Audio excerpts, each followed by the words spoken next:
नमस्कार मित्रमैत्रिणींनो. दररोज पोहे, उपमा, शिरा खाण्याचा कंटाळाच येतो. पण अशा वेळेस मुलांना काहीतरी नवीन आपल्याला पौष्टिक द्यायचं असतं. नवऱ्याचा डबा असो किंवा मुलांचा डबा असो, अशा वेळेस 5 ते 10 मिनिटांमध्ये तयार होणारा पण पौष्टिक असा पदार्थ आपल्याला अगदी झटपट बनवायचा असतो. तर आज मी तुमच्यासाठी किंवा घेऊन 2 आलेले हे चमचे अशाच दही घ्यायचं प्रकारचे आहे. 2 पौष्टिक पदार्थ, दही घरात जे कमी वेळात बनतात आणि घरात असलेल्या साहित्यामध्ये अगदी झटपट बनवून तयार होतात. दोन्ही प्रकार अगदी पौष्टिक आहेत. कमीत कमी तेलातील आहे आणि घरात असलेल्या साहित्यात अगदी झटपट तयार होतो. त्यासाठी आपण घेतलेले आहेत 1 वाटी पोहे. पोहे स्वच्छ निवडून बाउलमध्ये काढून घेतलेले आहेत. भरपूर असं पाणी घालून 2 वेळा स्वच्छ पाण्याने हे पोहे अगदी छान असे धुवून घ्यायचे आहेत. त्यामुळे काय होईल, पोहे छान मऊसूद होण्यासाठी मदत होईल.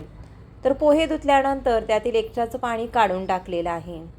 पोह्यांवरती झाकण ठेवून 5 मिनटं पोह्यांना आपण रेस्ट दिलेली आहे. खूप जास्त वेळ हे ठेवण्याची आवश्यकता नाही. पोहे छान असे मऊसूद झालेले आहेत. 2 वेळा धुतल्यामुळे छान असं पोह्यांनी पाणी अब्झॉर्ब केलेलं आहे. हाताच्या साहाय्याने स्मॅश करून पोहे या पद्धतीने छान असे मळून घ्यायचे आहे, जेणेकरून आपला नाश्ता मस्त असा तयार होईल. पोहे मळताना मी बिलकुल एक्स्ट्राचं पाणी घातलेलं नाही. पोहे भिजवताना जेवढं पाणी होतं त्यामध्येच हे मळून घेतलेलं आहे. आता याच्यामध्ये आपण इतर साहित्य घालूया. 1 छोटा कांदा बारीक चिरून घेतलेला आहे. 1 छोटा टोमॅटो बारीक चिरून घ्यायचा आहे. सर्व साहित्य अगदी छान बारीक चिरून घ्यायचं आहे. भरपूर सारी कोथिंबीर घालायची आहे, जेणेकरून या नाश्त्याला मस्त अशी चव येते. 2 हिरव्या मिरच्या या पद्धतीने बारीक चिरून घेतलेल्या आहेत. हिरवी मिरची ही जास्त तिखट नाही, यासाठी 2 हिरव्या मिरच्या या पद्धतीने कट करून घातलेल्या आहेत. थोडीशी लाल मिर्च पावडर घालत आहे, जेणेकरून नाश्त्याला रंग छान येईल. थोडीशी हळद घालूया.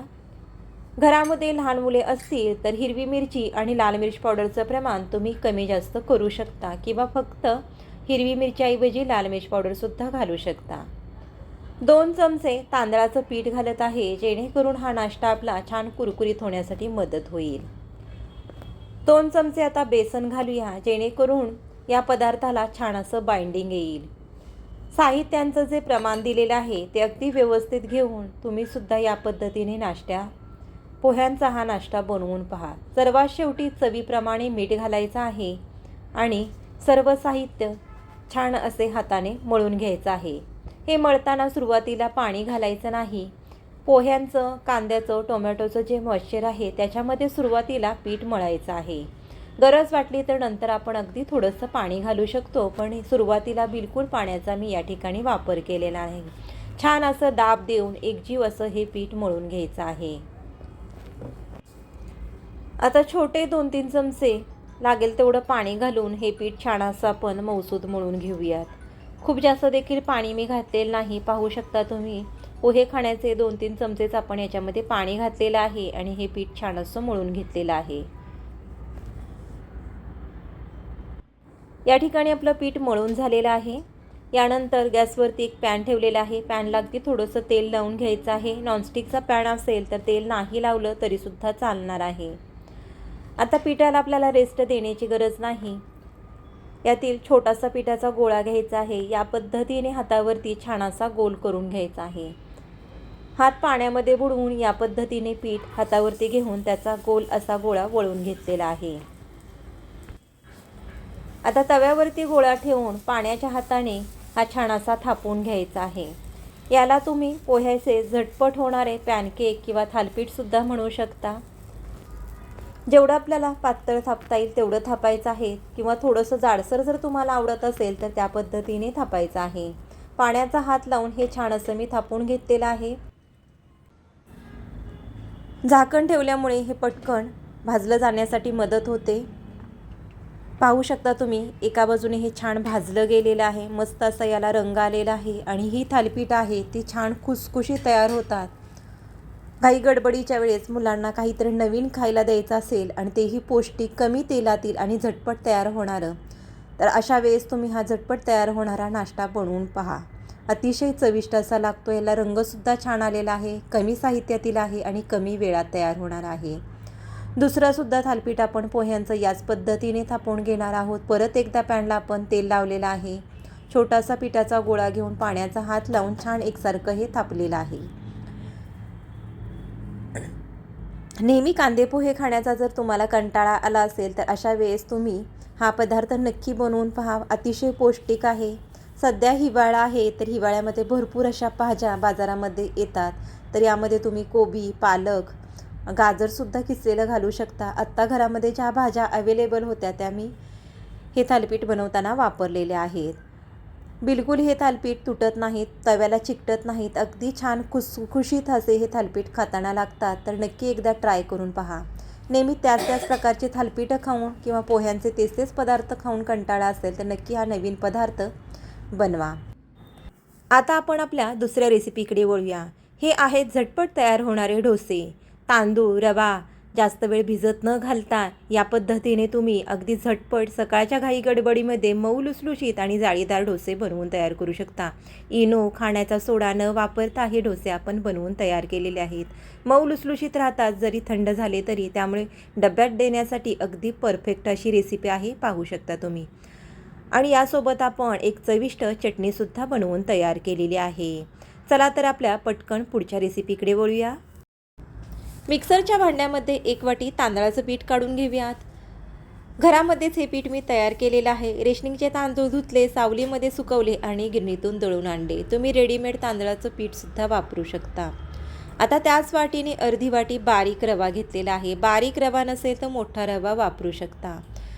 त्याच वाटीने आपल्याला पाव वाटी किंवा 2 चमचे दही घ्यायचं आहे. दही घरात लावलेलं वापरू शकता किंवा रेडीमेड.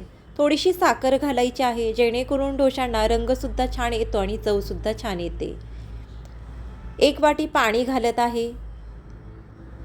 लागेल तसं थोडं थोडं पाणी घालायचं आहे. सुरुवातीला मी 1च वाटी पाण्याचा वापर केलेला आहे. मिक्सरमध्ये आता हे आपल्याला जेवढं जास्त बारीक दळता येईल तेवढं दळून घेतलेलं आहे.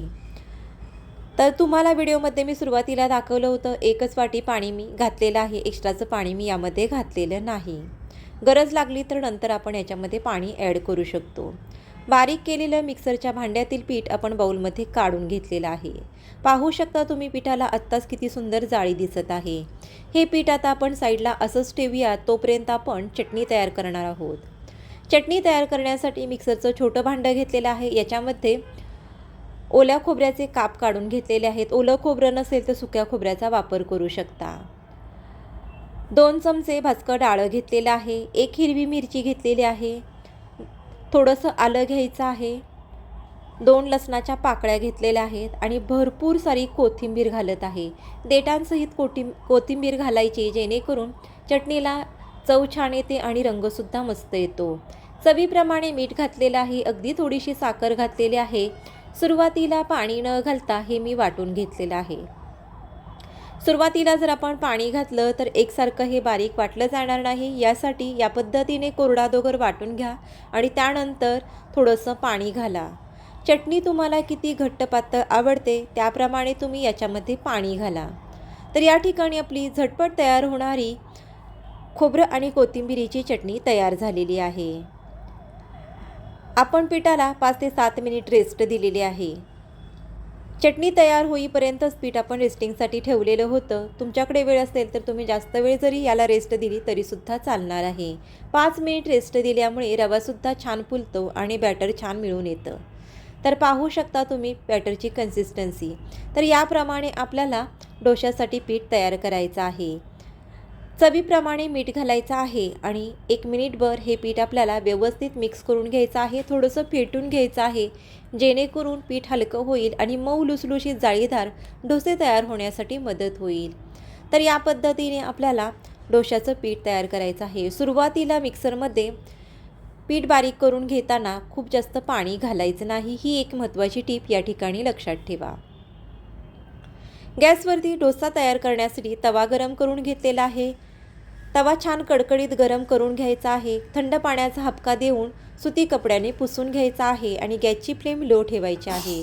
परत एकदा मिश्रण पळीच्या साहाय्याने तळापासून ढवळून घेतलं आणि तव्यावरती सोडलं आणि या पद्धतीने अगदी हलक्या हाताने आपल्याला डोसा पसरवून घ्यायचा आहे.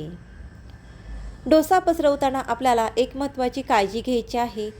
की आपल्याला पॅन छान कडकडीत गरम करून घ्यायचा आहे आणि त्यानंतर पाण्याचा हबका देऊन तव्याचं टेम्परेचर कमी करून पीठ आपल्याला तव्यावरती सोडून या पद्धतीने हलक्या हाताने पसरवून घ्यायचं आहे. सुरुवातीला आपल्याला डोस्याचं पीठ तव्यावरती पसरवल्यानंतर लगेचच उलटण्याच्या साहाय्याने बिलकुल डोस्याला हात लावायचं नाही. थोडंसं बॅटर या पद्धतीने वरची बाजू सुकली आणि हलकासा डोसा खालच्या बाजूने तांबूस झाला की त्यानंतरच पलटायचा आहे. पाहू शकता तुम्ही डोसे छान पातळ झालेले आहेत, बिलकुल तुटलेले नाहीत आणि तव्यालासुद्धा चिकटलेले नाहीत. जसा डोसा खालच्या बाजूने भाजू लागतो तसा तो तवा सोडू लागतो आणि त्यानंतरच आपल्याला डोसा पलटायचा आहे. दोन्ही बाजूनी थोडेसे डोसे मी भाजून घेतलेले आहेत. दुसऱ्या बाजूने जरी नाही भाजला तरीसुद्धा चालणार आहे, पण 15 ते 20 सेकंद दुसऱ्या बाजूने सुद्धा मी डोसा भाजून घेतला आणि हा आता आपण काढून घेतलेला आहे. पाहू शकता तुम्ही डोशाला अगदी सुंदर परफेक्ट असा रंग आलेला आहे. डाळ तांदूळ न भिजवता अगदी झटपट हा डोसा आपला तयार झालेला आहे. तितका छान मऊ लुसलुशीत आणि जाळीदार हा डोसा तयार होतो. दुसरासुद्धा डोसा आपण याच पद्धतीने तयार केलेला आहे. पाहू शकता अगदी छान एकसारखं पातळ असं पीठ आपण पसरवून घेतलेलं आहे. बिलकुल डोसा तव्याला चिकटलेला नाही, जसा भाजला जाईल तसा तो पॅन सोडू लागलेला आहे. अगदी सुंदर आणि झटपट असे डब्यामध्ये देण्यासाठी हे डोसे तयार होतात. तुम्हीसुद्धा नक्की बनवून पहा. दुसरासुद्धा आपला परफेक्ट असा डोसा या ठिकाणी भाजून तयार झालेला आहे. काढून घेऊयात. रंगसुद्धा अगदी सुरेख आलेला आहे. पौष्टिक असे हे डोसे आहेत आणि घाई गडबडीच्या वेळेस जर भाजी चपाती बनवण्याचा कंटाळा आला तर अशा वेळेस तुम्ही झटपट 10 मिनिटांमध्ये हे डोसे बनवून तयार करू शकता. पाहू शकता तुम्ही डोश्याला अगदी सुंदर जाळी पडलेली आहे. आजची झटपट तयार होणारी तांदळाच्या पिठाच्या मऊ लुसलुशीत जाळीदार डोश्याची रेसिपी तुम्हाला कशी वाटली कमेंट करून सांगा. लवकरच भेटूया पुढच्या भागामध्ये टिफिनच्या अजून एका रेसिपीसह. तोपर्यंत स्वस्त राहा, मस्त राहा, आनंदी राहा, असे छान छान पदार्थ खात राहा. धन्यवाद.